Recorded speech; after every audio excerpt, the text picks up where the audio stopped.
Yo, what's good? Your boy Southbreeze 706. This is Dbnr Report, the unofficial official podcast of Falcons Twitter. Right now, it's just me, myself, and the Twitter bearded legend Jalen. Shout out to Jiff Queen. She's out in the streets, taking people's mans. Apparently, she got her hair did, and she's stealing people's men. So guard your man, guard your woman. Be safe out there. Shout out to Josh, who's somewhere impersonating NFL players that aren't very good. So, what's good with you? I mean, his only one impersonation that was good was True Font, but that's his closest relative right there. He's had better days. He's had better days. Yeah, Look who's joined the fray. What's going on? What's going on, fellas? The Twitter legend, the veteran. Shout out to the vets, the troops. You know what I'm saying? I did say it just for Negro time, so this makes sense. Yeah, you know what? Yeah. I thought you were talking about me. I'm like, dog. I set an alarm when I took my nap. I was gonna be ready. Like I was good. No, I said it for because everybody that comes on here is black, and we all know how bad people do when it comes to being on time. There's no such thing. Exactly. Time is This is on time. 10 minutes This is late, on time, right? perfectly on time. Time is a spectrum. It is what it is. But anywho, what is also a spectrum is the Falcons' ability to win games in a close fashion. We beat the New Orleans Saints. A lot of people were down on us. I'm not gonna lie. I picked the Falcons to lose this game. I did too. But this is before Jameis got hurt. Once he got hurt, it was like, I still picked them to lose. A little bit of a push, and they almost did. If we're gonna be real, it got a little spooky. If they had any, well, even Trevor Siemian didn't even play bad. Like he actually played what you expected. He played what you expected. Okay. The wide receivers dropped like 6 passes. Oh yeah, they were wide ass open, and they dropped like 6 passes. Yeah, they were looking mad balcony. He didn't play bad. He didn't play bad, but I'm not gonna say he played good. Yeah, he didn't play good. Yeah. But if you're expecting Trevor Siemian to play good in 2021, then you're just his mother or something. But like, right. I mean, he's a backup, but his team did not do him any favors, especially in the receiving core. Not so I was watching the game kind of like with when they played the Bucs. I'm like, damn, this game is over. I changed the channel. I started looking at tweets. I'm like, wait a second. Like I thought this game was over. Why they got so many points this late in the game? And eventually we did what we need to do to pull it out. Shout out to the real unicorn of the Falcons, Cordero Patterson, who will be a Jacksonville Jaguar next year because we can't afford to pay him, but we'll enjoy him here while it lasts. So he'll be here. Shout out to CP Unicorn. He'll be there next year. He'll be in Atlanta next year. I mean, the strip clubs will be open to him, but as far as like his card, he'll be a Falcon next year. Ooh, is this a hot take? Is this a breaking news? No, it's not. No, it's not. Eric is going off the fact that he said he'd love to be here for the next 10 years if he could. That along with the team, they're gonna have some cap space. It's not they're gonna have a little bit, and they're gonna have some. They don't have any roster. They're literally gonna not have any space for anything. They don't have any. They're gonna have space they're gonna have. To me, they're gonna have space to re-sign Cordero, but they're not gonna have space to go out and do anything else. Agency. Yeah. They're going for UDFAs on the rest of their roster. Yeah. They're gonna have like 30 roster spots of like 10 million plus people, and then the rest of the roster is gonna be undrafted free agents. I think this draft class is gonna be pretty decent size. Wouldn't be surprised if they have close to a dozen players in this draft class. I can't wait till they trade up and we get 4.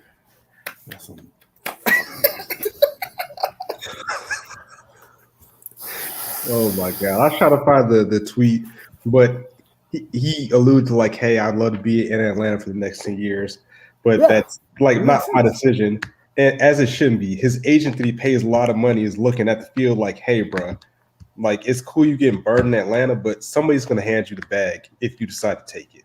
And as your agent who gets a percentage of your contract, I would like you to go collect said bag." And he would be a fool not to. Like, I get it, man. We're not doing this because at the end of the day, if you were to get injured, he's supposed to do whatever the player wants him to do. Okay. If he says I want to go get paid somewhere, then he'll act accordingly. But if he says I don't care about getting paid at this point, I just want to play football, which he could. Then it is his choice then. Yeah. Because it's always his choice. Whatever they're willing to pay me, I will stay. Yeah. It's always his choice. The agent's just gonna have to suck it up and deal with it. I'm 50-50 on if The Falcon fan in me says bring him back because he's been absolutely incredible. The football fan in me is like, man, if you could go get this dude on like a team that's like almost there or something out of the NFC, because I don't want to play him like twice, but like if he goes to play some team and he's still like putting up this production on a team that's like better suited for him, like to actually win shit, I would gladly go watch him go play for a team. I don't know what team that would be, but right, that's the thing. Like, he's not going to get this type of production from a team that's already a Super Bowl contender. Like, he's going to go. He want. it depends on what he wants. We don't know what he wants. This is the agent just has to sell a team the idea that he can. The agent can kiss his ass. He can always fire an agent and get another one. The agent can't fire him. It's true. You know what? I'm gonna say right now. He will not be at the Atlanta Falcons. I think he will be a Falcon. He will not. I think he will be a Falcon. This is really one spectrum here and one spectrum there. I'm just right in the middle. This is the first time in his entire career where he's really being utilized the way he wanted to be used. And granted, it took until the age of 30, but he found a home. He found a place that's going to use him. If he were to go to somewhere like the Bucks or the Rams or the Chiefs, they're not going to use him like this. He's not. The Chiefs would use him like that. I think the Chiefs would. They'll figure out a way to use him like Teams that. Teams will use him, but he's not going to get the volume of touches. He's not going to get the looks that he's getting now outside of Atlanta. And I think at this point in his career, he values that more than just being, a wide receiver 5, which is where he was in Chicago last year. He's got a ring already, so he doesn't necessarily need to chase rings. Actually, he's got one. So I think right now he's just looking at it like, hey, this team can use me the way I want to be used. Or I can go to Kansas City and just be a kickoff returner. With a very large bank account. I get what you're saying. Like, for the sake of the team, I would love for him to be here. But as a black man in America, if you could finesse this bag, King, get that bag and off on the play. Man, you always playing in the NFL is always a bag. Like, that's the thing. No, there's not. Yes, it is. Compared to us, yeah. It's always every team is a bag. It don't matter. You get a bag everywhere. Everybody's gonna get a bag. It took the Carolina Panthers to be down like every quarterback they have for Cameron Newton to get a bag, who could still be an NFL starter. So you can't really say there's a bag to be had everywhere. There's a bag everywhere. Not that many good players. Cordero Patterson is a bag everywhere. If Cam wanted to be a backup, if you're an unvaccinated quarterback that had a terrible year last year, yeah, bags ain't everywhere, bro. And even then, if he would have been like, yeah, I'll be a backup, he definitely would have got paid. He wouldn't have got paid. Yeah. Okay, we'll have to agree to disagree. Again, let's just be honest. For Arthur, let's be honest. He got overpaid. Cam got that bag, but Cam ain't worth $10 million for 8 games. He got the hometown discount for 8 games. Got $10 million for 8 games. Nah, bro. Yeah, he got the hometown discount. They were just like, this is collect your reparations however you can. No, by all means, get your money, bro. But man, if that doesn't show a sign of desperation for Carolina, we want you to come in for 8 weeks and we give you $10 million. Oh, okay. Hey man, we got to get it how we live. But for Arthur Smith's sake, yeah, I do hope that Cordero Patterson comes back, because again, I think that was pretty much like the luckiest free agent signing of all time. Oh, like, it was definitely a serendipitous union for what he paid versus what he's getting. Jesus Christ! 1 year, $3 million. You know, you got to hit eventually. The Falcons are like 1-76 on free agent signing, so like, you got to find one eventually. Yeah, he should have Mike Davis deal. That's what he should have. To be honest, hey, we'll talk about the Saints. We'll finish talking about the Saints in a little bit, but this is going to be my hot take for the shit. Well, I'm not going to have more depending on what we talk about, but the Wayne Gallman should get as many or more carries. Well, Wayne Gallman should get as many carries as Mike Davis for the rest of the season.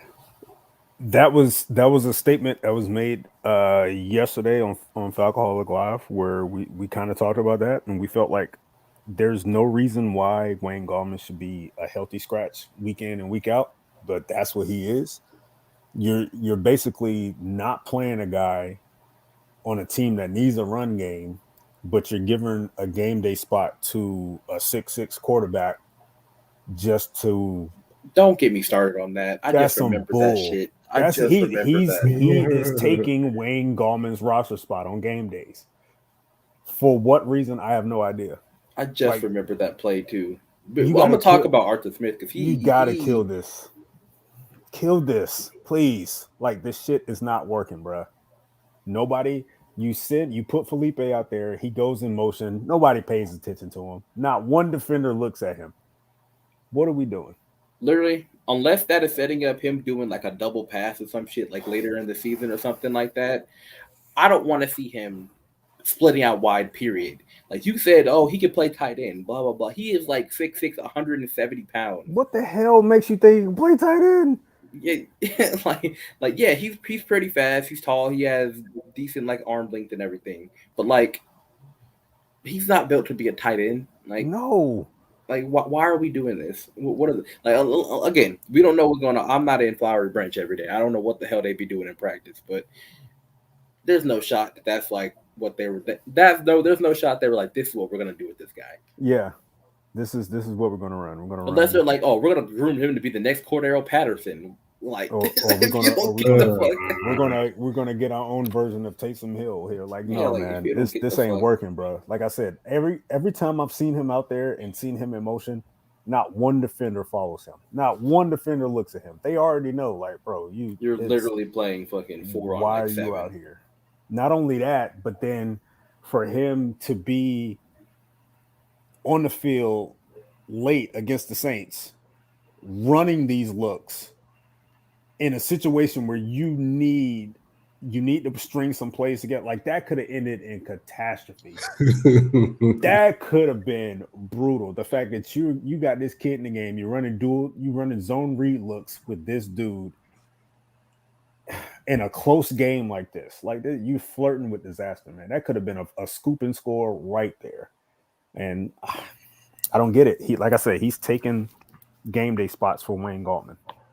So do we think these are just growing pains for a first-year head coach and first-year GM tandem, or is it just like, he has a vision, he wants to have apparently the new mantra here, players that can do a lot of things. Maybe he's like, hey, you got this frame, you play quarterback.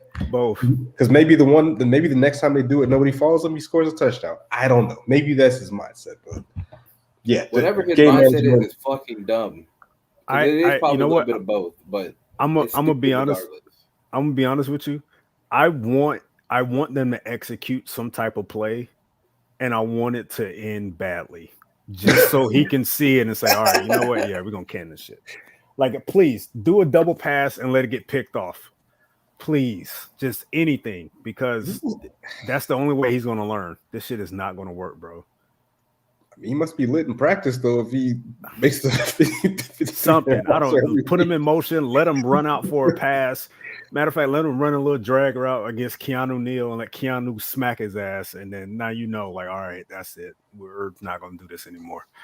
This shit ain't working, bro. Well, and the flip to the other side of the ball, there's been a lot of flack from Dean Pease, who a lot of people thought was going to be the savior of the Falcons defense. He's helped the defense. Yeah, I see the vision, but there's a lot of anger about Twitter that JTM was let go from the team. I don't like that move. I didn't like it. Look, there's nobody on earth besides maybe his siblings who, by the way, very nice people. They're very, very sweet, very nice people. But besides them, there's nobody who's going to be singing the praises of JTM more than I did for the last, 4 weeks, for the last month of the season or whatever. Because, and that's also where, Dean Pease has done very well for the defense. But he's also kind of missed the ball on a couple players. Stephen Means got the scoop and score or whatever, which is cool. But, there's no reason why he was getting more pass rush reps than Jacob Dbnr. That's probably going to be the only play he makes all year. And it wasn't even his play. It wasn't even his play. I don't get it. I don't like the move. JTM was he a stellar pass rusher by any means? No. But to me, I think he offered a lot more to the table than what Stephen Means is. I think he's a better run defender than Stephen Means. I think he's a better pass rusher than Stephen Means. I don't understand why they release him for 55. I don't get it. Like, there's nothing Means offers to the table, in my opinion, that makes you want to get rid of a younger player, a younger, better player. Like, he's leading the team. This is probably his second year in a row, to be honest, leading the team. Besides, like last year where Grady Jarrett did it, but he was tied with Grady Jarrett. He was leading the team in sacks. He has the most tackles for loss on the team. I think he was tied for lead in the sacks this year. I think he was the lead. He had 2. He was the Fowler has 2, right? Doesn't Fowler? Well, yeah, I guess he was tied. Yeah, Deion Jones has 2, Fowler has 2, JTM had 2. Yeah, they were tied for the lead, but you let him go and he got so many less snaps than those 2 people. He got 7 snaps in his last game that he actually saw action. He got 7 snaps. Like Dean Pease he's turned the 32nd worst defense into the 30th defense. Congratulations. But like he's done well. Like, all things considered, he's done well. Maybe people will realize now that it was a talent thing and not so much a coaching thing all the time, which is shocking. Shocking because I said that and I got crucified on Twitter every time. It's always the coaching, but I felt that his acquisition was going to help the team, bringing him in, giving the team a new scheme. It was going to help them. I always liked the hiring of Dan Pease, but I also looked at it as if, like, hey, he's bringing in this scheme, but he doesn't have the players in year one. A lot of people felt like the sacks were going to come, and I'm like, man, the only way the sacks are going to come is if they blitz, and they've been blitzing, but they ain't getting home. And they have 10 sacks on the season. They have 10 sacks on the season. I'm telling you, man, like it's yeah. You need the horses regardless of the scheme. Like, if you don't have the players, it's not going to work. It's not going to work.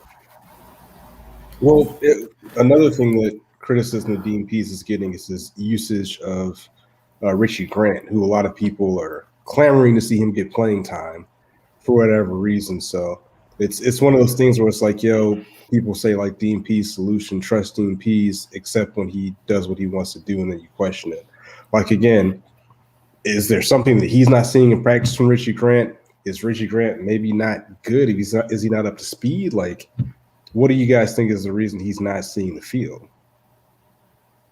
I think it goes back to the point that I made about Pease trusting veterans over rookie players. He got that old school coach mentality. He does, and I don't think this is nothing against Richie. I don't think this is nothing against anyone else. I think it's just the fact that he values veterans. Again, we just talked about an example. He kept Means and they pretty much let go of a guy that's tied for the lead for the sacks, tied for the lead in sacks on the team. A younger player for a more veteran guy that he's more familiar with. I think that's exactly what it boils down to. Now, it does help the fact that this past game they're now turning into the big nickel looks, which is why you saw a lot of Eric Harris in the slot. To me, that helps Richie Grant because it allows Richie to be on the field in those type of situations. Will he get more playing time? I don't know. I think he should this week because they're going to need it because Dallas is getting Michael Gallup back. And yeah, bro. You're going to need everybody out there this week, bro. Amari, CD, Gallup, Cedric Wilson, good luck. And that pass rush ain't getting home. Good luck. A little bit of a crossover, like this is the same thing like the Hawks fans are dealing with now, where people don't listen to me, and no matter the sport, and apparently I'm just an idiot or something. But in both of the sports, like when you get an older coach, like somebody who's tenured and been there for a while, they're always going to be set in their ways. Like no matter what they do, they're gonna be like, all right, this is how I did it before. It worked maybe 1 or 2 times a season, and this is what I'm going to do for the rest of my career. And then they don't adjust. I think Dean Pease is doing a little bit more adjusting, but I also think he kind of doesn't have a choice because he doesn't have the players he wants. But at the same time, I still think the stuff that they were doing like this, since they like to do too high blitzing and everything like that, that's going to go back to what it was next year if he's still on the team. Like I'm pretty sure he'll have. I don't know how he feels about coaching past this year. I know he retired before, but I think that's going to go back to how it is. And if they don't have the players, then it's going to go back to doing the same thing, and everybody's going to complain again about the same shit.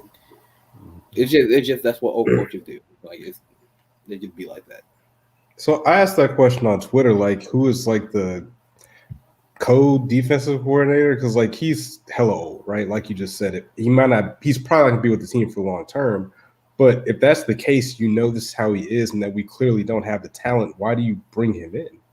Like, what is the purpose? He helps. Because he's a good teacher. Yeah, he's a great just saying, coach.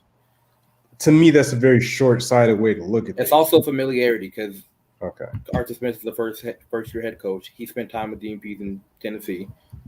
Like, just picking the dots there. I don't see how that could go wrong. Making that decision as a rookie head coach, like, hey, you got a veteran guy that you're familiar with and that has a very respectable reputation around the league. And if he's sitting there saying, hey, I would be your defensive coordinator if you hire me, well, shit, that makes it easier for me. Well, that could go two ways. You could sign a fresh new defensive coordinator mind, and then you could do what the Falcons did after they cut Kyle Shanahan, where like the unit that you signed them for gets worse. Yeah.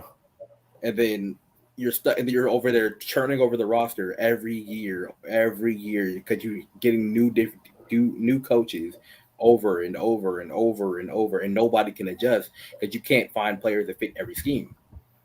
It reminded me, the hiring of DMPs reminded me of when Sean McVay hired Wade Phillips when he became head coach for the Rams. And I thought that was arguably one of the best moves McVay ever did, as long as he's been with the Rams, because it didn't produce immediate results, but over time the defense was molded, and it took a little while for him to get there. I saw that too. I'm not confident on that. No shot. Oh my god. Yo, all right, let's take a pause. That GA boy said, like I said on Twitter, the Falcons D-line pass rush will continue to be bad until they do right by Chuck Smith. I've tweeted out the whole Chuck Smith thing, and I'm like, if you're that good at being the pass rush doctor, then you would be out of business because you would not have to train everybody, right? Because everybody would be great at what they do. Like there were rumors that you were working with the Falcons player and that you weren't going to say who it was. So they started getting sacks. I know Jalen was saying it's like, hey, you don't want to put pressure on this guy, but have you seen it? Has anybody seen some player greatly improve as far as like getting to the quarterback on this roster? No, I'm not going to say he's a fraud or anything because I'm pretty sure. I'm not saying that. It's a weird business. This is just for me. I'm not saying he's a fraud or anything, but I do not think he's as great of a pass rushing coach as like everybody is making it seem, because he has worked with a shit ton of players. He doesn't want to be a coach. Yeah, and maybe 4 of them people have been actually good. He doesn't want to be a coach.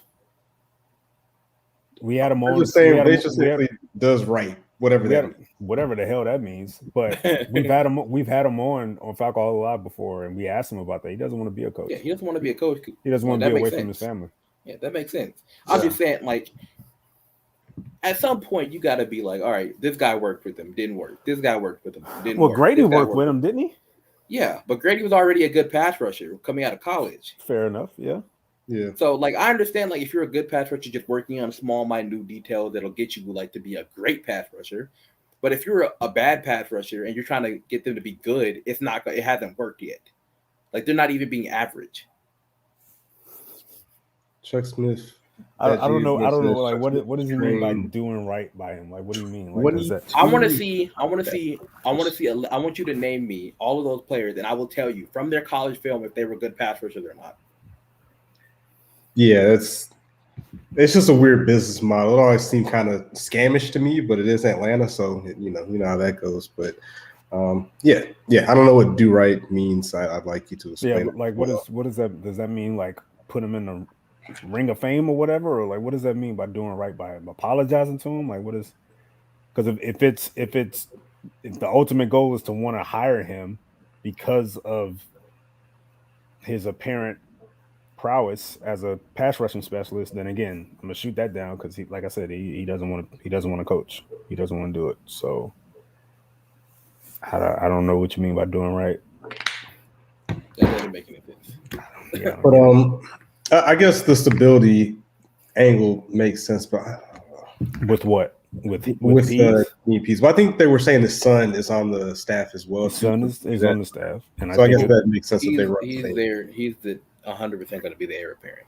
Okay. Definitely. So that makes more sense. Definitely. Yeah. Like he's 70-year-old guy. Like, bro. We saw that from day one. They hired him. As soon as they hired his son, literally like 20 minutes later, it was literally like a day later after hiring Dean, they hired his son. I was like, okay, that's who they're going to hand the mantle to when Dean is ready to bow out. Okay, so I guess that makes more sense. Hopefully hopefully his son is more willing to adjust to the personnel you have. Wasn't he like a long-time head coach in the Atlanta area? His son? I don't know. I don't know. Look, when it comes to coaches, I'm not the guy to be asking about that stuff. Like, I thought he was like I literally don't do my research on the coaches in the area, like a well-respected. Like he's been at a school for like 15 years or whatever. It's very possible. I can tell you in 2 seconds. He's won like a few state championships or whatever. Let us see. Yeah, but that was what, 7 years ago, Tony? What? He said Chuck Smith is interviewed for the D-line coach job, but Dan Quinn hired someone else. That was like 7 years ago. We literally just asked him this like 2 months ago, and he said he doesn't want to coach. Literally. And even then, when he interviewed him, he signed somebody who everybody thought was like better. Like he signed one of the D-line coaches from Florida that was like really fucking good. Then they fired him the year afterwards because Vic Beasley couldn't get a sack. Or did they hire? Was it the guy from Alabama? It was one of them too. I'm pretty sure. I don't remember. It was one of them. But like, I don't think it would have helped at all. Yeah. Like he trains Bud Dupree on a regular basis. And Bud Dupree is nothing more than like a average to somewhat above average pass rusher. Yeah. And Bud Dupree is the best athlete in the world. So like, I'm not saying he's a fraud. I'm pretty sure he's a very, very good coach. Everybody sings his praises, so he's obviously good at what he fucking does. I don't know when it comes to that. Yeah, I think he's very respectable in that aspect. But again, like if he's trying to push for him to be hired as a staff member for this team, like it's probably not going to happen. You can kiss that dream goodbye. He hasn't coached anywhere else, has he? I don't think. Well, was he on the? Yeah, I think he said he was on the staff at Tennessee for a little bit. Yeah, I think he was like a quality control. Yeah, but outside of that, that's about it. Strength and conditioning trainer, something like that. So that's pretty tough anyway to hire. I mean, I know he's an ex defensive end and he has familiarity with the organization, but that's pretty tough to make a hire like that off the street. Like, hey, I want you to be a position coach. If that's the case, hire me to do it. I'll be like a scout or something real quick, like off the street. Like, what's up? Yeah. I've said this before. I feel like some of the people, the smarter people on Twitter, could do as good, if not a better job than whoever they're hiring right now. So, what's the worst? It's a hell of a thing. Yeah, that discussion was had earlier during the year. Let's not bring that one up. Shout out to Arthur Smith. But so was there anything from the Saints game that kind of stood out as far as like, hey, the team getting better? Any improvements, anything to build upon? I know that's kind of been the mantra as well, getting better week to week. The offensive line seems to get better, has its ups and downs, but there's some individuals that still have quite a problem. Their problem the entire season has been they do not know how to communicate with each other at all. Who, the offensive line? Yes. The offensive line is better now than they were week 1 and week 2. Absolutely, that's just what comes. It's not, but that's not saying a whole lot either. Yeah. What I will say though that I've seen over the course of the season, and we saw it on Sunday, this team is learning how to win games in a different manner. Like normally in past years, when they've blown these leads, we already counted it like, hey, they're not going to come back. It's a loss. We can forget about it. But they've done it 3 times this year, and they won it. They have 3 walk-off wins because of games where they blew a lead and still had time to get a game-winning drive in it and end up stealing a win. So they're learning that, and I think that's going to help them later on down the line. Of course, a lot of people want to sit here and say that the curse is over. The curse is not over. Whatever curse it is not over. If there's anything, the curse will be over when they have these 21-point leads and they don't blow it. Like when they literally just clamp down, like it'd be 21-7 with like 3 minutes to go in the third quarter. Yep, and if they don't give them, if they don't give them like 21 straight points and have the offense that, then the curse, you can say it's over. Then you can say it's over. But until then, if they're going to keep blowing leads, like regardless of, it's just not. But this is, I think that is a particular factor that they're learning now that they didn't have with Dan Quinn, of course. That like they have this mindset now, like, hey, it's somewhat of a composed mindset. Like we blew a lead, but we can still win this thing, and we're going to win this thing. And they've done it on 3 different occasions this year, so I give them credit for that.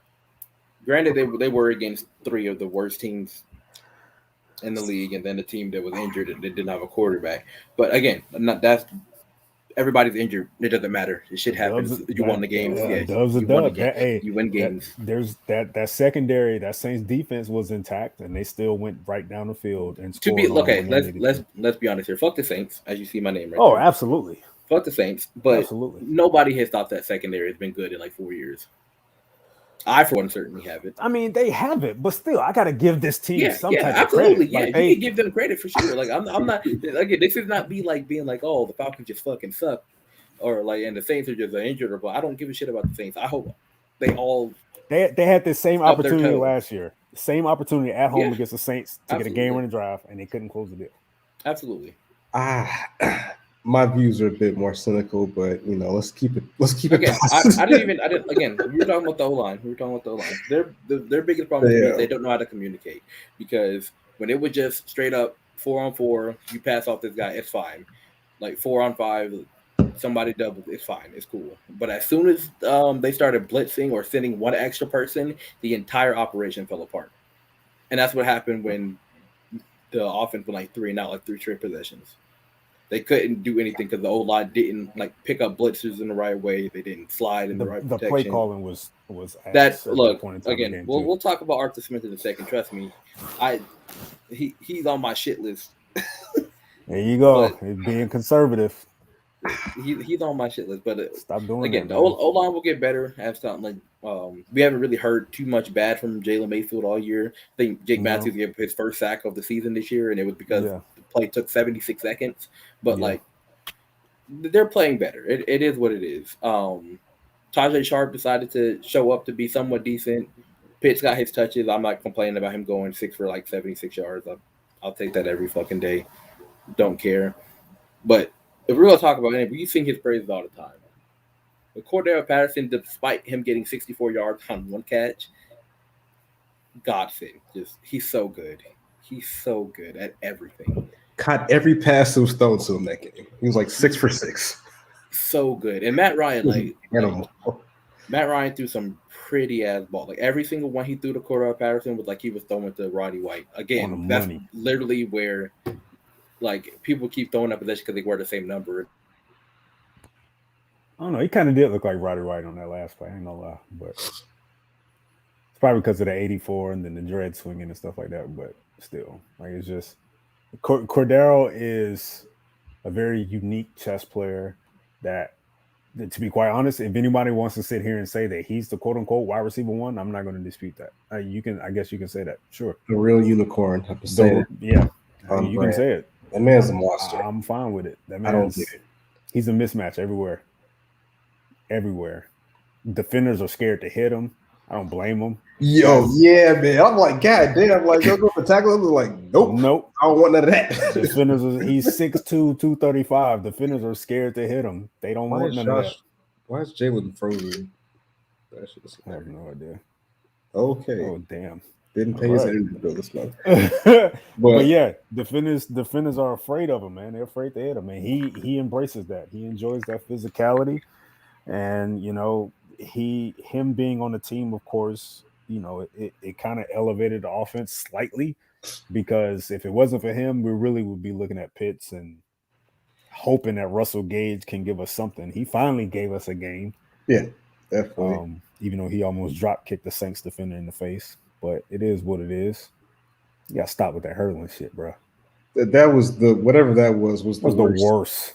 Whatever he was trying to do, don't do that again, bro. Just stick to the rivers and the lakes that you're used to, because that ain't it. That ain't it, bruh. He tried to hurdle a guy that was like 5 yards away from him. What are you doing? What are you doing, bro? I would have clotheslined his ass if I was a defender. Fuck that. He up in the air like that. So I randomly, while we wait for Jalen to come back, I randomly had a thought like, I wonder what this offense could have looked like if Julio was still here. Like, I wonder if Cordero Patterson would have gotten a chance to get his shine. You know what I'm saying? Like, that's less.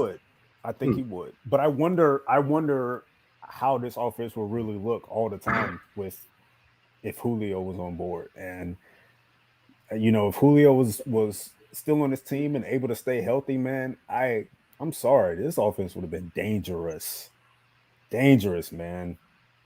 Pitts would have definitely saw less double teams. I think the run, even his presence on the field could have elevated the run game a little bit. I think about it all the time. You're not the only one, but it was like, this guy is because he said he came to play with Julio too. So I'm like, damn. Yeah, right. What it could have been. What could have been, man. It would have been beautiful. It would have been beautiful. You never know. This could have, having Julio around could have made a situation a little bit better for Ridley, where we wouldn't even have to, lean on Ridley, taking that much needed break halfway through the season. It could have been a situation. It could have been a much better situation for him. But yeah, you ain't the only one to think about that, bro. So real quick, I peeked in at Walter Football real quick, and they have us mocked to get a quarterback at 19, a guy that I've never heard of, doesn't mean he's not good. Carson Strong, quarterback from Nevada. So that's the latest haps. No quarterback in the first round this year. I like Carson Strong though. I do, but not in the first round. He's got a cannon. He does have a cannon. Really good arm. Pretty good accuracy too. Yes. Just no quarterback in the first round for me, unless it's like in the 30s. I can't do that. They have way too many issues right now. Who would you take that late? In the 30s? Yeah. Whoever's there. I don't know. Well, anybody but Sam Howell. Why not Sam Howell? I don't like him. Oh, okay. That's it. You don't like his point, like his. I don't like his play. I don't think it's like sustainable. I don't know how to say it without sounding like I'm being racist. Oh, Lynn, I was kind of hoping you wasn't heading in that direction. Yeah, but I don't care, but like I just don't like him. Like I don't see it with him. So I've seen hypothetically, if Willis was there in the 30s, you'll I would take him. You hop on, okay. Like if they traded back from whatever they land at, which they need to. I agree, and they landed like the 20, 26s, and Willis. I'm not gonna say Rattler. Please no. So like him or Carson Strong is there like 27. Go ahead, take it. Don't care. Like if you bust, you got a shit ton of picks for that first original pick, and you still bolster your like lines and like corner spot. Just don't take one on your first pick unless you're trading back. Yeah. So Walter Football has Malik Willis mocked at number 2 to the Houston Texans as of today. So who's one? Corral? Thibodeau from Oregon. Yeah, that makes sense. Wow, he has Willis as his QB1? To the Jags? Apparently to the Lions. They got the hometown favorite Jordan Davis going to the Jags, which would take them back to the days where they had a very staunch defensive line. So what pick is that? What pick is that? 5. Okay, look, I'm as big of a Jordan Davis fan as there is, but at 5, come on now, come on. I mean, it's these draft sites are sketchy, but it's fun to read. I think he's one of the 20-ish, 15 top 15-ish players in the draft. But at 5, it's the Jags. What do you expect? PFF had him going 12th about a week or so ago. Yeah, that's and even at that point, I was like, even then you're just like, I'll do it, but I'm like, okay, at 5. Yeah, like the 5. Jags. That's. I looking at you. You'll never find a bigger Jordan Davis supporter than me on like the timeline and everything. I love him. I think he ain't no good. Top 5 pick. Yeah. Crazy part is he could be one of the top 5 best players in the draft, but I think you can't miss with him. You can't miss on 340-pound, 6'6", 340-pound defensive tackles that can take up 3 blockers, has shown at least a little bit of pass rushing chops, and can still move like a damn slower linebacker. You just described Albert Hainsworth coming out of college. And people thought he was good. And they missed. Yeah. I mean, it can happen. I don't think that's going to be the case with Davis. I think Davis is just a unique blend of size and speed and agility for his skill set. He's too big to be moving that fast, bro. He is, and his get off at the snap is so nuts good for a guy that's so 6'6", 350. That's right there is what gives me like hope that he could be a good pass rusher. He doesn't have bad hands. His get off is not. I mean, oh my god, like he's supposed to be the last guy off the ball. Off the ball. He's the first. He be moving before linemen half the time, like the old linemen. That's insane. But I'm still not taking him at 5. Yeah, no, absolutely not. Again, like I said, I stand him more than probably anybody, and I'm not taking him top 10.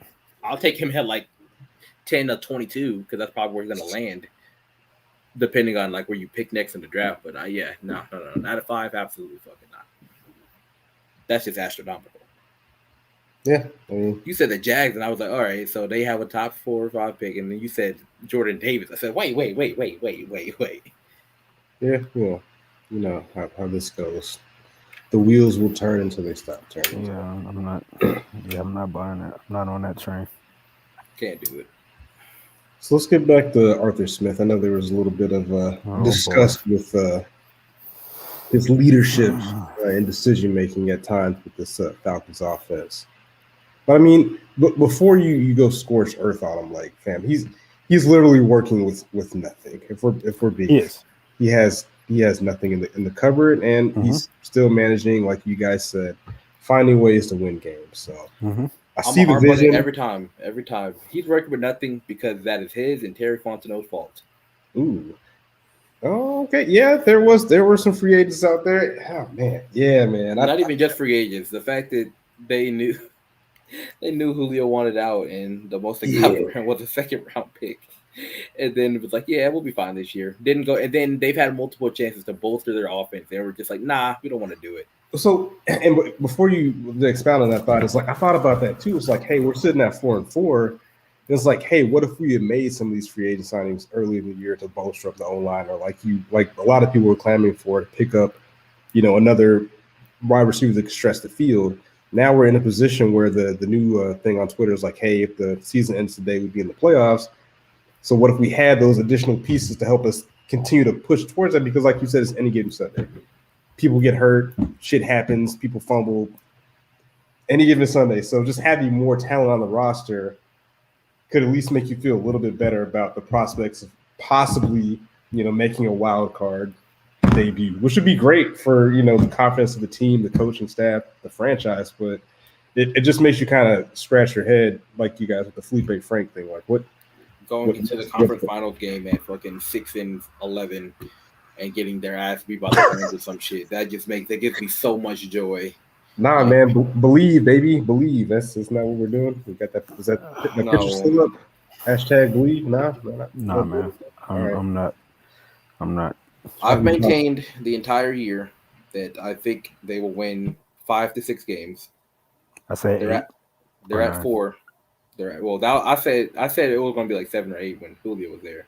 Then, nah. Then he left. And again, I could say they should have lost blah blah blah game. They didn't. It doesn't matter. Yeah. But again, I always thought that this team could be competitive, and they're going to win games they're not supposed to win. Period. That's why this is, again, a big reason why I said they would beat the Saints. Because one, it's a rivalry game. Random shit happens when they play each other. Literally the most random shit happens every single time they play each other. And then on top of that, they will win 1 or 2 games where they play up to whoever they're playing, and they will win that game. But I don't see enough of if they go against any good, they haven't gone against a good quarterback this year. And the one time they did, they got 44 dropped on their head. Fair enough. If they go against a good quarterback, I don't see them winning that game at all. So on the schedule left, I don't think they can score enough. Cowboys, Patriots, Jaguars, Buccaneers, Panthers, 49ers, Lions, and Bills and Saints. Not a whole lot of good quarterbacks on the rest of the schedule. It's not. True. I mean, they play in Dak. That's probably going to be a loss. Josh Allen. Josh Allen is primed to have one of his Josh Allen games where he goes 500 yards on 24 of 36. Dak, Mac Jones, Trevor Lawrence, Tom Brady, Cam Newton, Jimmy Garoppolo, Jerry Goff, Josh Allen, and then Trevor Siemian again, unless something changes between now and the end of the season. So, nothing against Cam. I'm glad that the Panthers went and signed him. It's a great story, and he belongs there. But Cam, behind that offensive line, Cam doesn't really scare me like that. The offensive line is still. That is an iffy game because Cam always gets up to play the Falcons. He does. And again, another division rivalry game. He does. Random shit happens. Cam Newton is Cam Newton. But I'm not looking at Cam in the same eyesight that I'm looking at Dak. Like this is going to be a tough game to win on Sunday. Is it winnable? Absolutely. It is. Every game the Falcons play, as long as they have Matt Ryan at quarterback, is somewhat winnable. It's winnable. He will play up to them every because time. This is the defense. This is a Cowboys defense that's 28th in yards allowed per play, 25th in red zone efficiency. They live and die by the turnovers. If they don't get turnovers, this defense is just a big play waiting to happen, which makes sense because I see who their coordinator is. I mean, to be fair to the whole Dan Quinn thing, I was going to talk about it earlier. They have looked somewhat better, and then at the same time, their entire defensive line died. Like they're all. That's hurt. Dan Quinn. That's Dan Quinn. All right, look, they're all hurt. He's gone. I get it. He's got better athletes than he ever had in Atlanta, and the defense is still rocking. They're all hurt. Before then, look, it's good. Yeah. I mean, I'm not defending him. It is. He's not my coach. I don't give a shit. But like, there are certain things. There are certain things you need. There are certain things you need, and he doesn't do a lot of them. He is going to get another head coaching candidacy because the defense is fake perceived good because it's the Cowboys. But again, do you think the Falcons are going to take advantage of that defense? Yes. If they protect the ball, I think this is an offense that can be able to. They can put some plays up on them. I don't think they can. I don't think they'll be consistent enough to do it. I would love to see it because that means the game will be fun as shit. It'll be a shootout. I think they will. I think they'll be able to put up 26, 27 points. Maybe I'm gonna say they put up 17 points. I think they do more than that. As long as they protect the ball, and keep Matt Ryan upright. He's going to get some plays on his defense. I'm certain. I feel quite confident about. I'm gonna say no to that only because like if you look at last week and this is my point, Jalen, when we was talking in the DMs about, I wasn't saying it wasn't about Matt Ryan not being good in the game, but the dynamic changes greatly in that game if the Saints have a somewhat of a competent quarterback. Because they were running all over us initially, right? Imagine what a competent quarterback could have done play action wise with that running game. It became a one-dimensional game at that point. Yeah, and if I'm the Cowboys, I'm looking at the Falcons defense with Zeke Elliott, like, yo, we gonna keep Matt Ryan off the field. We finna run through these boys all day. Yeah, that's the thing. Like, that's a different story. Yeah. But if we're talking just Falcons O versus Cowboys D, I feel confident in the unit being able to put some points up on the board. But I think at the end of the day, that Cowboys offense is just going to lean on them and win the game. Keep Matt Ryan off the field. Run the ball. So, and we have been shown to struggle with quarterbacks that can move around. So that's another added feather in their cap when it comes to play against this defense. So it could get ugly. Just be ready for Falcons fans, supporters out there. It could get ugly. But I'm hoping for the best. So I think they keep it competitive in the first half, and I think Dallas just pulls away. They just pull away late because of that defense. That defense is just I know if you look at the stat sheet, they made going back to that Saints game, as bad as it looked, they only gave up 109 rushing yards. it looked as if they were going to give up 200 yards that day. Yeah, that shit was disgusting. It was awful. But I had no faith in that game so much to the fact that I didn't wake up until the middle of the second quarter. They clamped down on that run game, and it worked. They forced Trevor Siemian to beat him, and his receivers couldn't separate, and he couldn't make tight window throws. Well, they couldn't catch either. But that as well. It's easy to clamp down the run game when you know that's all they have. Like it's a one-dimensional game at that point. But this is a different ball of wax. Okay. And even though Dak is not 100%, that wide receiver core is that wide receiver scares the hell out of me, dude. I love AJ Terrell, but he can't cover all four receivers. Nah, man, Terrell Island, baby. Let's go. Put him on Amari, and Amari will have like one for like 36 yards. And CD will have a 200-yard game. And CD will have like 600 yards.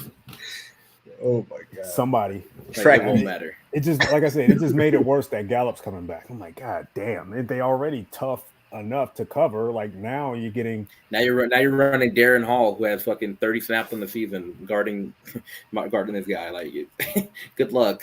Or you have Eric Harris trying to match up with CD Lamb on a crossing route or something like it. ESPN matchup predictor says that the Dallas Cowboys have a 74.8% chance of winning this game. So that sounds about right. Yeah. Even though I felt the same way going into the Saints game, but still, you never know. Every time the media has them, you never see the crazy part is when I bet. I don't usually bet because I think it's stupid. When I do bet games like against better teams, I always bet at least like a little bit of money on the Falcons money line. Because one, if you win it, you get a shit ton of money. But if you lose it, you're not losing that much money. Right. Like if I would have bet like $10 on the Falcons last game, even though it was closer to 50-50, closer to tip-off ish, depending on the booking sites you were on, I would have won like, I don't know, like $70 or some shit like that. I just downloaded the betting app today that I'm probably never going to use, but I don't know, maybe one day. Hopefully Arthur Smith, well, I'm pretty sure he did. There's no hopefully, but I'm quite certain Arthur Smith was able to look at that Broncos game, that game plan that the Broncos had, and Broncos at least beat their ass, attempt to take some things from them. Now, the one thing that stood out to me, Broncos held the ball for 40 minutes. That is true. 41 to be exact. They played OD time of possession. They did. Now, can Arthur Smith do the same thing? I don't know. It depends. If I were him, is Mike Davis getting 30 carries a game? If I were him, I will activate Wayne Gallman, and I will. I'm having a two-headed horse back there running at running back with Davis and Gallman, and mixing some Cordero. Like I'm running the football. This is another game where Kyle Pitts should have 130 yards. He should, and I think he will. I think he's going to be one of those games where he should have 130, but he'll have like 40 on like 3 catches, because this will be like one of the random times where they can't get him the ball, even though he'll be wide open every play. Oh no! Let's roll that back. It's funny you say that. Is that like, hey, he was wide open on like the first play of the game and dropped that bitch. I was like, oh my god, that should have been nasty. That could have been a house call. Yeah, it looked like the same play they ran to Cordero Patterson at the end of the game. Yeah, okay. It was. Yeah. Well, they ran that Patterson play. They ran that twice. They ran that in the first quarter as well. And Patterson got a 34 got the same exact result. Yeah. Same play. That would have been great if he'd have got that. That would have been spectacular. That could have been a house call for Pitts. That puts you over 100 yards for the day on the first play of the game. Catches, yeah. I think he's going to have some chances. I think he's going to be able to take advantage, because I like some of the matchups that he's going to face in this one. If we can somehow find a way, and I'm pretty sure they will, to have Keanu or KZ matched up one-on-one with Pitts, bro, throw the ball up all day. Like, just throw that bitch up there. He's going to get it.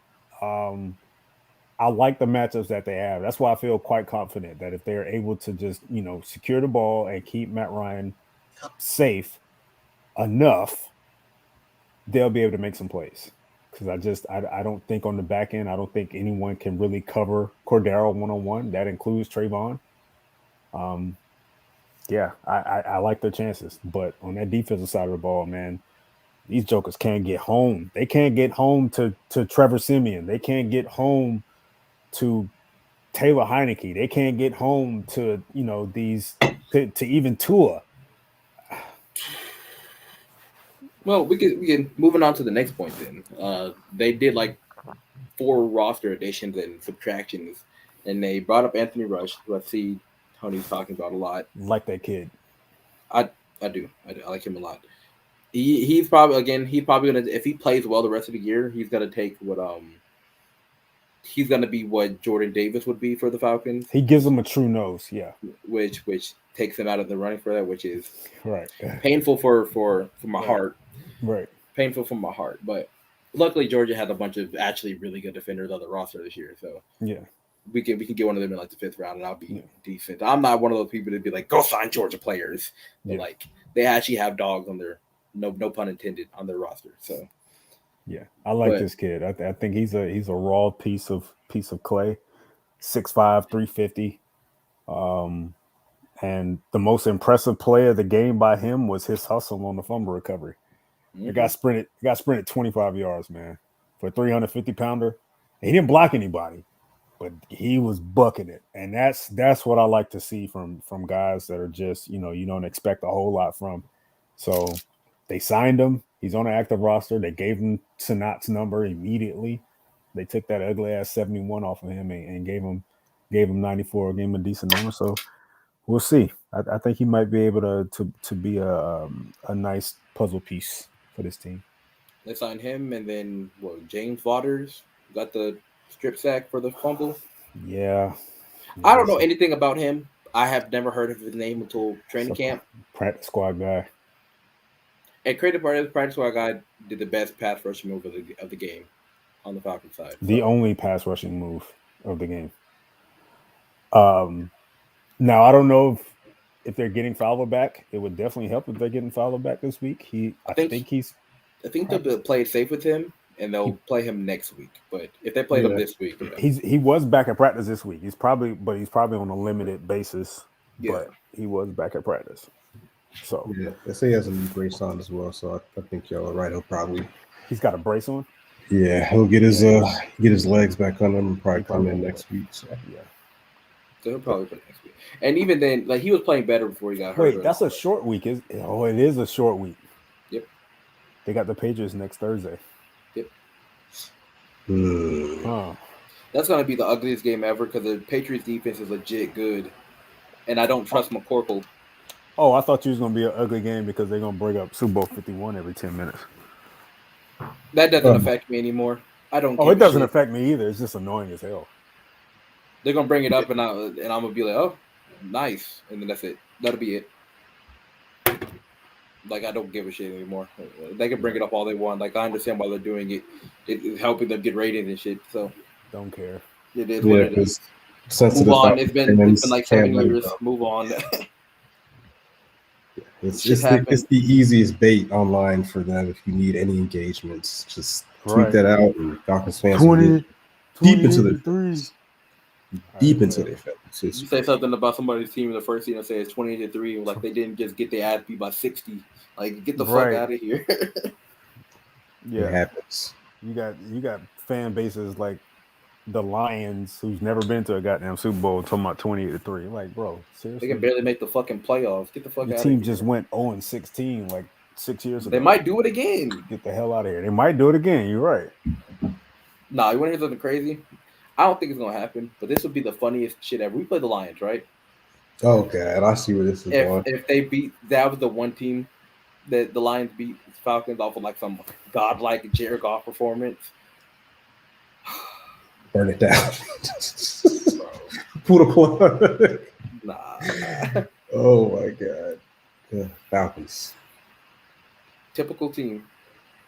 Yeah. I'm trying to think of anything else that stood out. Actually, let me pull up some tweets. These crazy people. I guess it's that part of the show. We can start pulling up tweets on people because it's interesting. I like to see how some of these people think. Like it's not logical at all, but I mean, it is what it is. Let's see. What do we have here?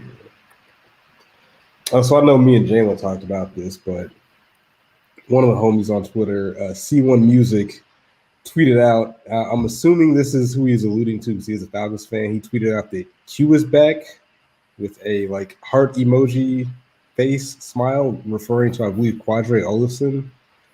And I'm just like, and who cares? Like, why is that significant? Got like 5 special team snaps the past game. Like that guy doesn't have. Running backs always have a shelf life. Like he might find a spot. I don't know, some random ass team. He might go to the Ravens and rush for 100 yards or something because the Ravens produce 100-yard rushers a year. But shout out to Devontae Freeman out here cooking for the Ravens. Hashtag eat free. It's almost like he's still good. Crazy how that works. Crazy how that works. Running backs with good burst and vision are actually good. Who would have thought? So if we're gonna go down that road real quick, Freeman still has a job. I believe Coleman still has a job, but there's another guy. If you call being just a kickoff returner in New York a job, that's not really. Yeah, he doesn't run the ball. He puts the uniform on every week. Like he's actively. He's not podcasting like Todd Gurley. All right, you buried the lead, but hey, he's not at home. He's not Gurley's podcasting. He's not the damn good dog at the crib podcasting or whatever he's doing. So that's a curse. I'm just saying. Gurley's podcasting. That's all he's doing. Free to keep a job. That's all I'm saying. Free to keep a job. Tico got a job, and the damn good dog is. Shout out to him. I'd love to just be rich in podcasts, but that's a curse. Though his career is done. There's like this thing going on, like everybody in the podcast now, but literally this really started in the NBA. Every NBA player that started a podcast and then went to go play or were playing while they started the podcast, the next year was out of the league or they've just been awful. Duncan Robinson, really good podcast. You should, if anybody sees it, they should go check it out. He's shooting like 30% from 3, and he was seen as the best shooter in the league last year. All right. JJ Redick started his podcast 2 years before and immediately fell off a cliff. He was already ready to retire. Yeah. He felt like he was still shooting well, and then the next 2 years, everything was downhill. So your man's Tony returned after the Saints loss. Coincidence, maybe. Then he's on the I want to be vindicated. Julio made Matt Ryan tweets. Like, why are we still doing this? Like, why are we still doing this? Like, why does it always have to be one or the other? Why can't it be Matt Ryan made Julio very good? Julio made Matt Ryan very good. Why can't it just be 2 great players that played together? They played great together. Man, that's not how this works. Together. Not how this works. You got to pick one or the other. Because once again, because if anyone that wants to lean on that theory, again, you can easily just point to this year. Matt Ryan's still putting up great numbers without Julio. So what's your excuse now? My thing is, but why? And this is always my biggest thing, and maybe I run my Twitter page a little bit different, but like, why do you engage with people that think like that? Like, again, I'm blocked by 80%. Oh, I don't engage. I'm just saying, it's stupid. Y'all have bigger platforms than me, but I am blocked by 70% of both Hawks Twitter and Falcons Twitter for saying shit exactly like what you just said. But I think at a certain point, people were just saying that for interactions, kind of like a 28-3 thing. Like, all you literally have to do is tweet out like, Matt Ryan's my quarterback, and you just get retweeted to high hell. Like you're a Falcons fan, we know that they're saying it for a reaction. Absolutely, he's our quarterback. That's how that works. What's the kid the little light skinned dude named? Fake ass Brian Gumble. Your man's Jensen Media. Shout out to yeah. As much as y'all hated, I still want to talk to that guy. I still, for what? Because, man, look, a lot of people were saying some stuff about him, and regardless if you like his content or not, what he's doing is like he's doing what you do on social media. You get them clicks, you get them retweets, you get your followers. That's not journalism. That's not journalism. It is in 2021. No, the hell it ain't. That's TMZ type shit. No, you can keep that, bro. You just trying to get people to come to your page. So you're gonna say anything outlandish. All you're gonna do is say Matt Ryan stinks or whatever, or he needs to improve. They come to see your content, and you have nothing else outside of that. All I'm gonna say is that he gained like 1,000 followers at one point. Whether I'm just saying, congratulations, it's 2021. It's not hard to gain 1,000 followers. Look, I mean, if you ain't got ads, it is. Eric, I agree with you that it's not journalism because it's not being objective and it's not being fair. It's very much biased. However, we all know that media in general is biased. He got 1,000 followers off of people who think just like him. However wrong or however stupid we think it is, there are people that think just like that. What content does he create that makes you think like, hey man, he creates hot take. That's it. That's not content. Fam, I don't know. All he does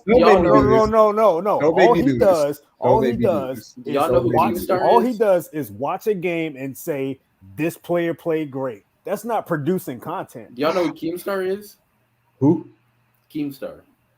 Sounds familiar. Basically, his entire persona is him reposting like tweets or something for drama in like different communities, and he has like 6 million followers off of it. Doesn't do shit else. Literally just puts a tweet on the screen. That's not content, and that's it. It's content. Look, no. It is content. It is not. It is content. Man. It is not good content. It is content nonetheless, though. No, to me, that's not content. Look, because you're on the right side of history. You understand. I mean, I'm just saying, like, I don't. Yeah, you understand that that's not good content. That's not going to keep a fan base unless they're just trying to be petty. And even then, your limelight will be over when people are done seeing that. I'm on this page now. It's not Oh, good. okay. But it is content. So please, Jansen, tell me why is Matt Ryan not a good quarterback? Because he threw for 26 touchdowns last year. Look, he's come back around. That's his content. He says good. He says nice things about Matt Ryan. His pin tweet right now is talking about AJ Terrell because he got bullied into it. That's why. He got bullied into it. Now he literally got ratio. Yeah, or that's all it was. Or it's hashtag strategic marketing because we just said all you have to do is tweet something. You know what? I don't want to do it because I don't have the time. Well, let me ask you this then. Tweet something crazy and show you how it works. Here's my rebuttal. How much better is Matt Ryan playing this year compared to last year? He's really not playing that much better, to be quite honest with you. So if you came last season and said that he's stinking up the joint, and then now you want to sit here and say, "Oh, he's playing great." Now he's playing this good last year. So, he just chose not to see it. So what I'm going to say is, I'm going to assume that you don't consume a lot of his content, which I don't either. Absolutely not. But there could be some nuance. even with the whole alpha male thing, there was things in that whole little whatever that was that I was like, he kind of has a point. Like what? What people will do is take the hot take part, clip it, and that's the narrative. Like I'm gonna be fair with it. Like I can't say I watch their consumers' content, so I can't really speak on it. But I know from that particular rant or whatever he did, I was like, I kind of get some of the things that he was saying. What points? What points were he making? This was a long time ago. I'd have to go back to it. But again, hashtag strategic marketing. That's all I'm saying. And if you're saying that hot take content isn't content, I would like to break some news to you, buddy. That's kind of how the sports media works. No, it's not how it works. That's not how it works. No one respects that because right now, what you're going to sit here and tell me is that Colin Cowherd is killing it right now, right? Because I mean, he's doing the same thing, the hot take content. So let's go ahead and rely on him for whatever we need when it comes to sports media, right? Absolutely not. Absolutely not, but it's keeping food on his table. That's what I'm saying. I'm not saying it's good content. I'm just saying it's content that people are consuming. That I don't watch any of that stuff because it's corny. Because there's better content I can find online that's like more accurate, not biased. But I'm just saying, what do they say? I don't remember what fucking cliche I was going to use, but as long as you can get a reaction out of somebody, good or bad, you're getting a reaction.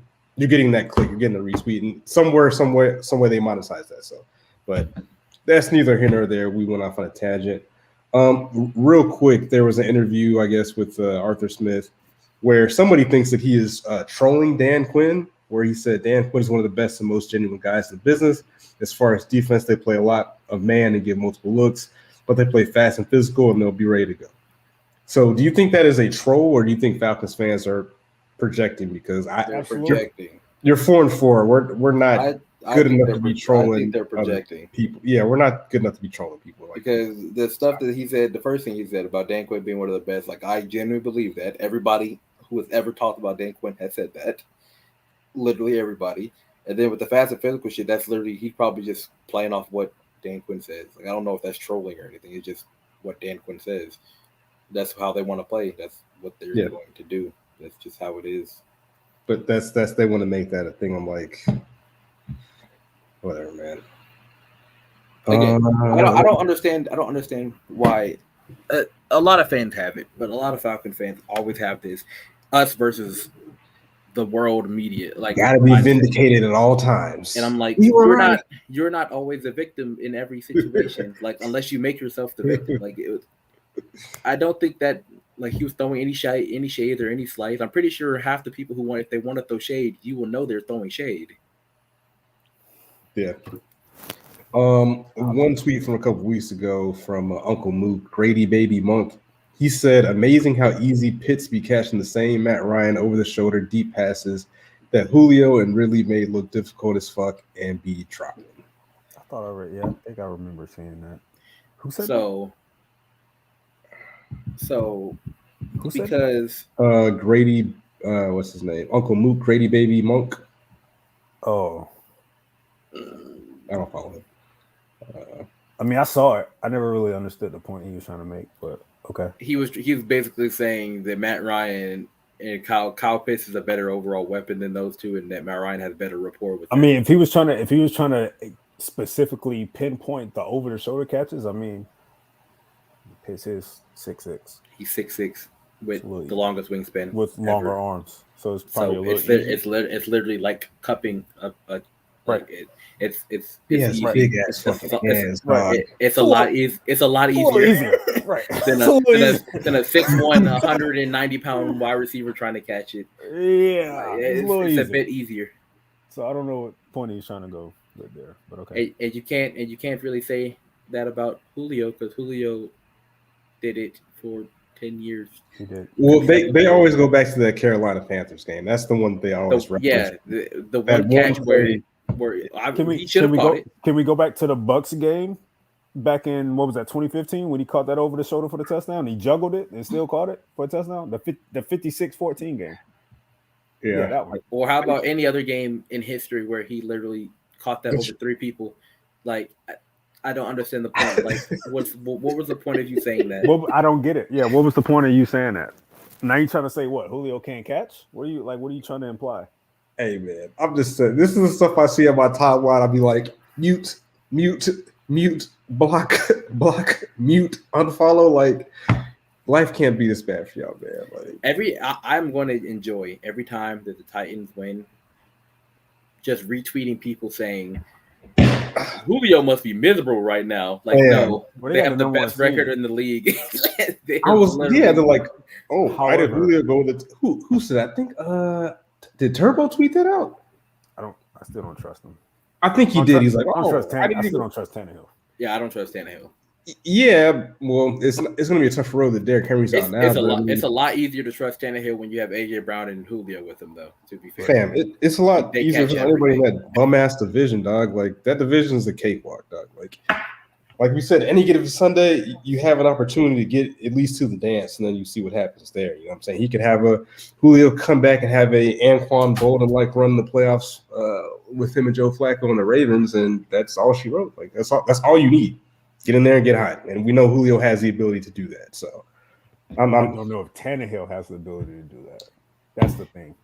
And a lot of people, and I still remember people putting Tannehill for some reason, and it's mainly the Titans fan base, want to put Tannehill as a top 10 quarterback in the league. Y'all placed him there. I want to see him play like it. And to be honest with you, so far this season, he's had a couple good games, but he's had some games where it's like, all right, bro, what's going on?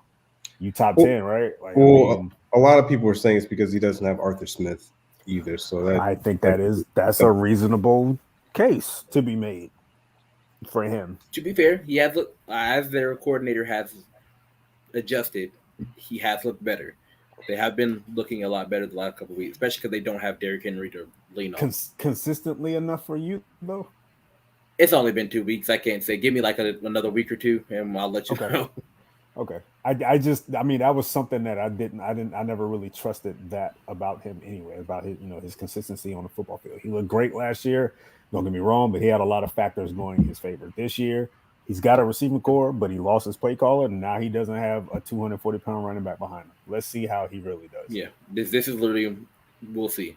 They signed Adrian Peterson, but why? But again, I understand why, because Adrian Peterson is a freak of nature who's like 6'2", 242, but like, I don't think you're gonna get the same results. AP's only gonna get like 55 yards a game, man. Like, it's not really. He ain't gonna be killing it. It's still their fate as a team is still going to fall into the hands of Ryan Tannehill. I don't care who is back there behind him at running back. Tannehill is still going to have to guide this team. The defense has played a lot better. They have played a lot better, so much better than I thought they would. It's a completely different unit from week one. I thought they were trash. I think especially when the playoffs come, like Breeze talked about, the division is theirs. Is already. I mean, the Colts are terrible. The Texans are just the Texans are worst team in the league. Jags second or worst team in the league. Like they're going to win that division. Right, but when it comes to the playoffs, can anybody sit here and say that we can trust Tannehill to go on the road and beat? It depends on who they play, because if they're Kansas City, I think they can. Yeah, they're Kansas City right now, the worst defense I've ever seen in my life. Chargers then. Can he go in the LA and beat Herbert and the Chargers? I don't think so, because I think Herbert would beat their defense. I don't think it would be so much on Tannehill to win that game. I think it would be the defense having to stop Herbert. Cleveland. Can they beat the Browns? I think they could beat Baker. Again, in those cases, it is not on. It won't be on Tannehill. He won't really have to do much because of opposition. The Chargers, I think he will probably lose. Like, if I had to put money on it, I'd put money on the Chargers, because they have enough players where they can make some plays. The Chargers are going to turn it into a shootout. Yeah, and then it just depends on who has the ball last. Can he go? It depends on if Tannehill is good or not, if they will win that game. If Buffalo gets a second crack at the Titans, and then this time they have to go on the road to Buffalo late in the year to beat Buffalo, you think Tannehill can do it? You trust Tannehill to do it? I don't trust him to do that. Can he do it? Yes. I don't think he will though. Like, I think he does the same thing that every average quarterback does. They will play like game managers for most of the year, and then every year, one or two games, they will look like they belong in the top 10 quarterback. Until the game where the defense gives up 28 and they're like, hey, bro, we need you to win the game for us. And then that could be his one game that he has like a crazy-ass game, because that's what all average quarterbacks do. It always happens. Yeah, I don't. I understand what you're saying. I don't trust Tannehill at all. I don't think he's that good. I think he was good last year, but that could have been because of Arthur Smith. I don't think he is that good enough to like go win me a game all the time. Like every one now, you'd be like, go win me a game, and he'll be like, okay, and he'll do it. But like we were saying, like now is the time where Tannehill is going to have to win a game for him. Several games for him, possibly, because of the fact like there's no Henry back there. There's no proven play caller there. He's got the receivers that he's wanted. Now you got to prove yourself, and I don't know if he can do it. That is also true what Marcus said. What? Nobody's going. Tennessee isn't going anywhere. They're going to Tennessee because they're going to have the 1 seed. Fair enough. Okay. Which amplifies the whole average quarterback thing. Okay. I don't think they will. I don't think they'll hold true to that. I think Buffalo will end up getting the 1 seed back. That's very possible. I can see it. It depends on if Josh Allen decides to, not be Josh Allen. That was a Sunday against the Jazz. That was a fluke. It was an ugly fluke. He's had like 3 games this year where he's done that. He's also had 3 games this year where he's also had games this year where he looks like league MVP. That's being Josh Allen. So real quick, the rest of the Titans schedule is Saints, Texans, Patriots, Jags again, Steelers, 49ers, Dolphins, Texans. Ooh, that's a pretty going to win 5 of those easy games. schedule down the pipe. So Marcus might be right. I mean, let's see. They'll beat the Saints. They'll beat the Texans. Not sure about the Patriots. Jags, they'll beat the Jags. Steelers, they're going to lose one of those games against one of those teams. They're going to, they are. I'd say lose one of those games where they're supposed to win. 49ers, and they trip up. 49ers, maybe. Possibly the Niners. It depends on what the Niners are doing. Like, as much praise as I give Kyle Shanahan as a coach, because I think he's a hell of a coach, him like making roster decisions and shit right now is a fucking disaster. They let go of Jalen Hurd today. Didn't they just draft him in like the 4th round this year? I think I saw that. Yeah, he was kind of injury prone-ish, I guess. Yeah, but he couldn't stay on the field. He was really good and everything. Let's look at the rest of the Bills schedule. Let's see what they got here. Yeah. They got the Jets coming up, Colts at the Saints, Patriots. Ooh. The Patriots are in that. The Patriots are in that thing where I don't think they'll win. They're at the Bucks, Panthers, Patriots, Falcons, Jets. Their schedule is easy. It's easy as shit too. It's gonna be down to the wire. But I think the head-to-head will be like. I'll be switching back and forth to those games when our games aren't going well. But and kind of the last tweet, I'm not going to specifically read one tweet, but I would just give the general point of the tweets. And this is going to be happening for a while. It is what it is. But the whole Justin Fields thing. So I'm willing to sit on tweet for years. That's all I'm gonna say. I am freezing takes like on my own. Like I will wait. Because everybody was ready to declare this man to not be great because, his first game or whatever. I think it's that game. He got sacked 9 times. He's had his moments, but you see where the potential is at. That was the third game, but that was like his first start. And I don't know why the hell they made that game his first start. Yeah. Against Myles Garrett. Against Myles Garrett and Clowney. Seriously? With that offensive line. You're going to put him up against that defensive line. All right. Sorry.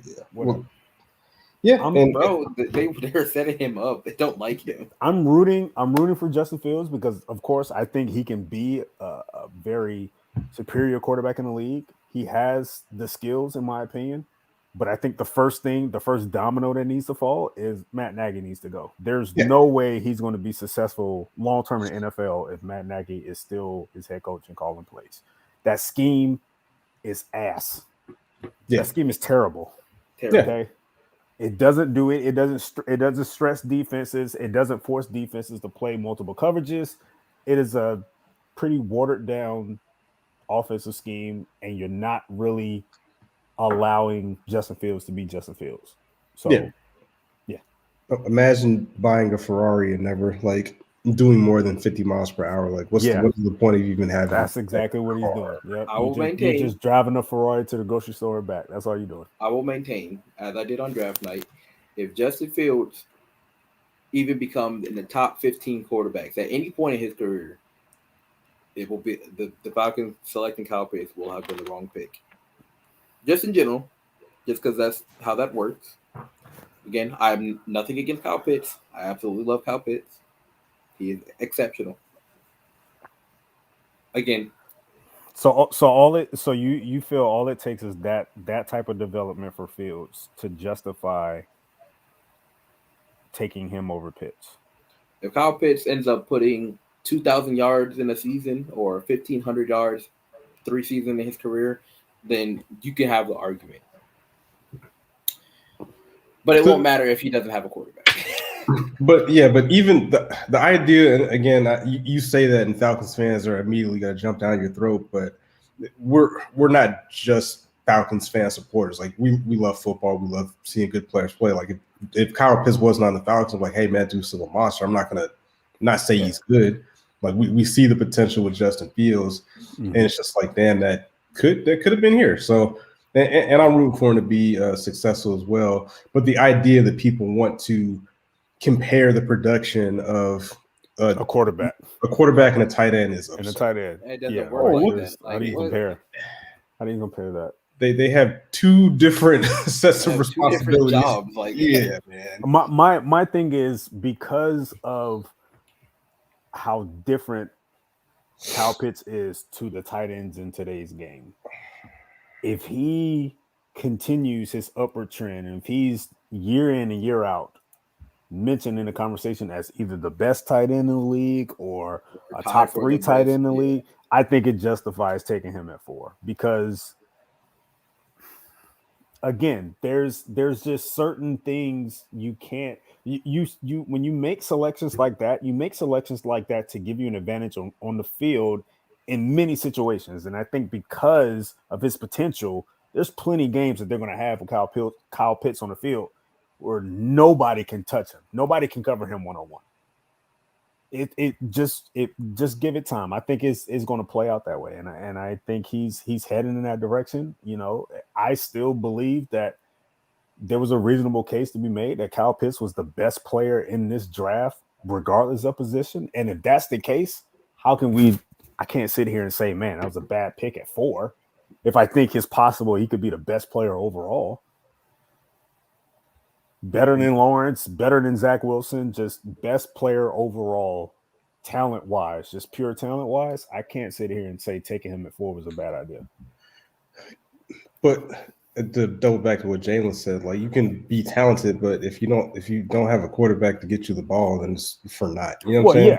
Yeah. So you could end up with the Tony Gonzalez situation. If everything works out the way the Falcons want,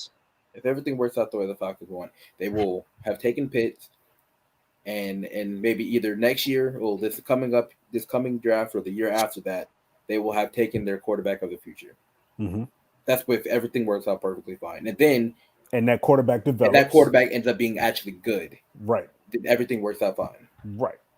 That quarterback has to develop. He has to be good. Otherwise, you're just gonna have. You're just holding him back. Now you're wasting time. And then you're doing the same thing people keep saying Matt Ryan did to Julio. Yeah, you're wasting prime years of Kyle Pitts. Yeah, exactly. Trying to find that right signal. It's just so hard to pick a good quarterback. Like, oh my god, that's the most difficult thing. It's so hard, which is the only reason why I keep saying that it'll be the wrong pick. If Justin Fields is a top 15, that's why I say top 15 quarterback.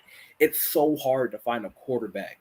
It's a lot easier. I'm not gonna say you're gonna find a tight end / wide receiver like Kyle Pitts. You might not ever see one like that again. But if you could get 70% of what he is in like the 3rd round, and you pick a quarterback before that, then like it becomes like a little bit different. It's just so hard to get a quarterback because it's so hard to play that position. It is, man. It's difficult. It really is. It's difficult because you can have everything. You can have a defense. You can have a run game. You can have receivers, a couple of receivers here and there. But if that box is not checked, like your franchise is held back. Talking about the Titans just then. Yeah. They have everything you need. But we don't know if their quarterback's good. Right. I continue to look at the Browns. The Browns is a perfect example. They have literally the most overall talented roster in the entire league. Well, not only that, but look how long it took them to build a roster because of the fact that they couldn't get the quarterback situation straight. Exactly. It took them 20 years to finally have a formidable roster. Went through like 6 quarterbacks because none of them were good. They kept starting over again. Like that can throw everything out of like. So you have to hope that they get their quarterback soon. Yeah. Or build a kind of more balanced. Even then, it's not going to matter because you're not going to be anything more than maybe a lightning in a bottle ass team. Breeze, do you think the Falcons should aim at getting the heir apparent in the upcoming draft next year? Yeah. Or do you think it's something that they can sit on until 2023? So I'm going to parrot Aaron Freeman's point. Shout out to Lockdown Falcons. It's really going to be determined if Matt Ryan keeps playing at this level. If he continues to play at this elevated level, you can justify extending him next year and then seeing what shakes out in the draft or whatever, however you want to go about getting your quarterback. But if he's still playing at a high level, build the roster, because then again, you could build the roster for another 2 or 3 years. Matt Ryan plays at a high level, and then bring that quarterback in, and then kind of give him a healthy roster around him where he's not running for his life, a la Matt Ryan when he was rookie. Bringing the Michael Turners and the Tony Gonzalez, whatever, to build around where his life is not a living hell. So. I'm pretty sure Jalen agrees with me on this, but that is such a roll of the dice. It's so hard to sit here and say that's where we're at now because we didn't take a quarterback. So again, exactly. It's just so hard to do that because, again, people even can't miss prospects can be terrible. Because no comment about Zach Wilson because I've been saying last year we kept saying last year, man, that 2022 QB class is going to be nice. And we're kind of sort of saying the same thing now. Like, man, we could just wait until 2023 to get a quarterback but you don't know how that quarterback class is going to look. Exactly. Well, we're saying that because we have to. Like we have to. I don't think you have to. Even just draft people are saying like, I don't know. I don't know. Like that's to project that you're basically saying we'll wait 2 years to get our next quarterback. That is a long time, and a lot can happen. In between that. Especially when you have a 36-year-old quarterback in Matt Ryan, who I think is playing great. He's playing amazing. Mm-hmm. He's playing as expected or better than you could possibly hope for at this point in his career. But let's be honest. If Matt Ryan wakes up tomorrow, has a little bit of shoulder pain, it's wraps. It's wraps. You can't be surprised. You can't be shocked. You can't be surprised because it's like he is 36. Like Father Time can hit whenever it wants. Whenever it wants. Father Time can smack Matt Ryan in the face on Saturday before he takes the field against Dallas, and he's not the same Matt Ryan again because he's 36. I'm not saying it would happen. I'm just saying, like, knocking on wood or anything, because I don't like seeing injury. But Matt Ryan could literally throw a wide open, like no pocket clean as hell, throw a wide open pass to somebody, tweak his arm at like a 0.2 degree angle, and his career could be over. Like, period. Matt Ryan could pick up one of his kids wrong. Literally, and tweak a muscle in his back, and it'll be wraps. Oh, literally. I'm just that's the point that I'm trying to make. Like, I get people are looking at Matt Ryan playing great right now, and that's not taking anything from Matt. He is playing great right now. But I honestly feel in this next draft, if they don't take one in the first round, okay, fine. But I think it's smart to take a guy to groom. Honestly, this has been something I wanted them to do for the past 3 or 4 years. For a while. You ain't got to take one in the first round, but just give me one on day 3 and let him learn and groom him, and you might have something there. At the worst, you got a trade chip. You got a guy like Garoppolo where you took and you let him groom behind Brady for a little bit, and now a team wants to pay you first round picks for him because that's how the NFL works sometimes. And then at best, you have somebody who you can just plug in, and you could trade that guy, do right by him and by like the organization by getting off the ginormous contract. Yeah, he can go with somebody where he can win, and you still have somebody right there already who's on a 3rd round contract. Yeah, I'm just nervous with that. Let's wait to 2023 to get a quarterback. Well, I guess this will never have. Again, I will always say this when I'm talking about like scenarios and futures. This has nothing to do with the players. I absolutely love Matt Ryan. He is going to always be my quarterback. I started watching football when he was the quarterback. Really, he will always be my quarterback. You got to use your head sometimes. Not your heart. Don't use your emotions. You got to use your head. Yeah, like it's going to happen. Yeah. Don't use Tom Brady as an excuse because he's an outlier. One of those. Just one of those. He's an anomaly. It's one of those. If you want to look at the spectrum of it, you can have Tom Brady or you could have Ben Roethlisberger. Yeah. That is the spectrum that we're on. And a lot of people want to throw Drew Brees name out there. Drew Brees has regressed each of the past 3 years to the point where, to be honest, the Saints should have drafted his heir apparent years ago, but they didn't. They wanted to. Oh yeah, gladly they didn't draft Mahomes. They didn't draft Lamar, but they wanted. Lamar, but they wanted to. They were looking. I mean, that tells you right there. Like Phillip Rivers is another example. I know Phillip Rivers played decently at times in Indy last year, but Phillip Rivers hasn't really been himself over the past few years. So exactly, Breeze was cooked 4 years ago. So I don't want to lean on, man, these quarterbacks are playing to their 40s again. You're saying that again. On top of that, like we were saying, imagine you get the best roster possible, and then your quarterback is holding you back. Yeah. So like, what if we get to the point where we get everything we want? That's what the Saints did. Pass rush was cooking. Secondary lockdown. O-line dominant. Wide receiver. That's exactly what happened to the Saints. And then Matt Ryan can't throw 3 yards. That's exactly what happened to the Saints the past 3 years. Because of the fact that you had everything around him in Super Bowl form, like ready to make that run. Now you have an aging quarterback, And now you have to kind of sort of incorporate a guy like Taysom Hill to give your offense a spark because your aging quarterback can't throw 15 yards. That's true. It's just hard. I'm scared. Yeah, I'm terrified.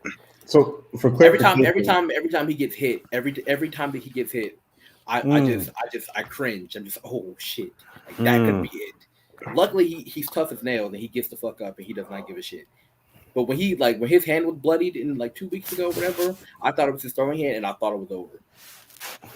Yeah. So for clarification, as far as what I'm saying to get a quarterback in 2 or 3 years, I mean like using a first round pick. That's what I meant. Like, yeah, draft people, but statistically, I can't recall, but drafting quarterbacks outside of the first 3 rounds usually doesn't materialize very well. Usually the first 2, and the second is a reach. Yeah, so that's what I'm saying. Like 2 quarterbacks, period, who were drafted in the second round who are good. One of them is Dak. Yeah, I don't see us using a first round pick on a quarterback in the next year. This upcoming draft. No. Probably.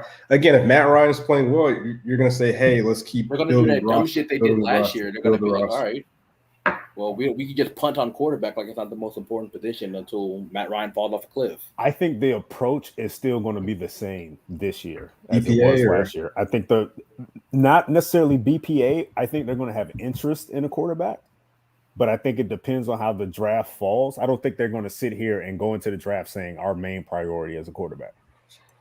I think they're going to show interest in it, and I think they're going to show enough interest in it to try to get teams to move up to their spot so they can trade back, which is kind of sort of what they did this year. Every quarterback's they had interest. They had interest in Fields. They had interest in Trey Lance, and while that interest was genuine, at the same time they were using that as a reason to get teams to come up to 4, so they can trade down. I think it's going to be the same thing this year. Yeah. So I think that is going to be a wrap, skis, unless you guys have any other closing words you guys would like to. Nah, man, I'm good. This Ravens and Dolphins game looks a little interesting, to be honest with you. But there's no shot this game should be interesting at all. It's no shot. But hear me out though. As good as the Ravens have looked, they are a team that, for some reason, I don't know if they're playing down to their opponent, but I wouldn't be surprised. Look, Justin Tucker missed a field goal, he missed a 48-yard field goal, which is all right. Yeah, the world's ending. Good night. So this is the team that needed a game-winning field goal to beat the Lions, the winless Lions. This is a team that was down in the second half to the Colts. This is a team that needed overtime to beat the Raiders. As good as they looked, this is a team that needed overtime to beat the Vikings last week. I would not be surprised, honestly, if this is a 1-score or tied game in the second half. I think wouldn't be surprised either. I also think because Jacoby Brissett is a better quarterback than Tua, but right. I think the Ravens will win, but I would not be surprised if the Dolphins make this a game. I don't think Tua is a good quarterback, Breeze. Nah, man. #tank for Tua. That's a different conversation. That's a different Let's go. I think he's okay, but I've long, even when he was in college, I was like, his arm is not there. He doesn't have a good enough arm to be a good quarterback. I just don't think it's fair to give to. I agree. I could be completely wrong. The kid still only has 13 games under his belt as an NFL quarterback. 13 or 14 games. Like that's a sample size, man. All I gotta say is if Taylor Heineke can cook the fucking Falcons defense and Tua couldn't, that should tell you all you need to know. Good night. All right. Well, this is the Dbnr Report. Good official podcast of Falcons Twitter. Definitely subscribe on YouTube. Listen on Apple Podcasts. Didn't he throw for like 4 touchdowns against the Falcons? He also threw 2 interceptions, and all of them were ugly. Oh, those, yeah. I was mad as a fan of football how bad that one pick was. I'm like, bro, you literally lost. The one pick to Foyer was like, dude, what the hell is your problem? What are you doing? Why would you throw that? Was I think I yelled. I was like, bro, like, what are you doing, man? To me, the first pick wasn't a bad play.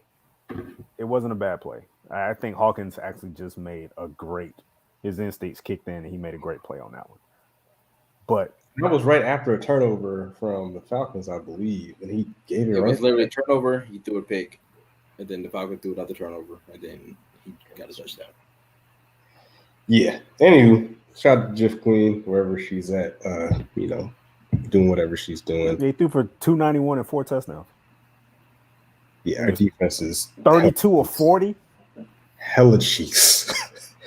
It's just those 2 passes, literally. Well, that one, kind of put us in the one column. But anywho, subscribe on YouTube. We out. Peace.